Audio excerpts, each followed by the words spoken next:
Kevin Reid, coach of Waterford High School. All right, Kevin. A difficult first half, difficult, especially a second half. That's where you considered 3 goals.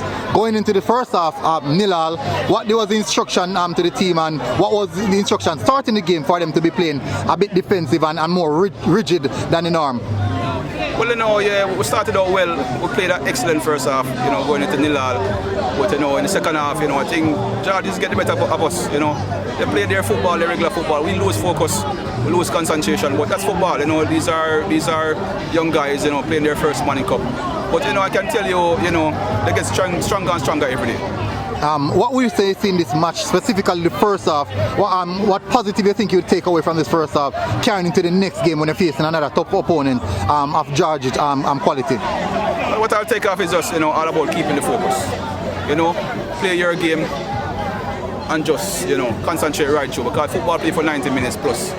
So it's not only 45 minutes. So we played a good 45 minutes, but we lost the second half, and because of that we end up conceded 3 goals. But nothing to worry about. We're still in the game. We're still on 10 points.